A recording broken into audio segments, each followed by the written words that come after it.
Die Erklärung des Menschenrechtsausschusses der UN-Vollversammlung haben diesmal so viele Länder unterschrieben wie noch nie. 43 Staaten, darunter auch die Türkei. Besondere Sorge bereitet ihnen die Lage der muslimischen Minderheit der Uiguren in Osttürkestan.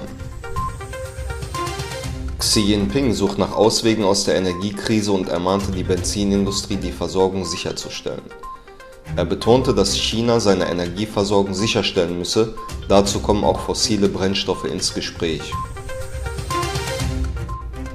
Deutschland und 16 weitere NATO-Staaten haben vereinbart, bis Juni nächsten Jahres einen Innovationsfonds einzurichten.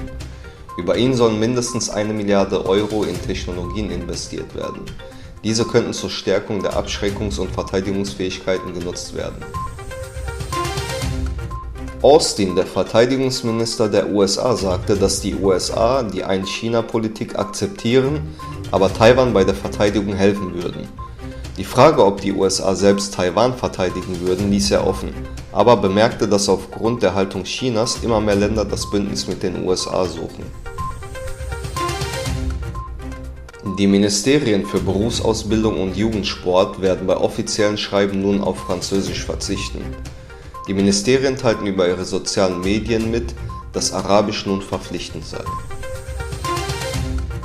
Durch einen Stromausfall in Osaka wurden 35 Passagiere eines Schnellzuges für 3 Stunden an der Weiterfahrt gehindert. Die Gespräche über eine neue Verfassung für Syrien kommen nicht voran. Am Ende eines mehrtägigen Treffens mit Vertretern von Regierung, Opposition und Zivilgesellschaft zog der UN-Syrien-Beauftragte Pedersen am Freitag in Genf eine ernüchternde Bilanz. Es sei nach teilweise durchaus ermutigenden Vorarbeiten nicht gelungen, sich auf erste Teile eines provisorischen Textes zu einigen.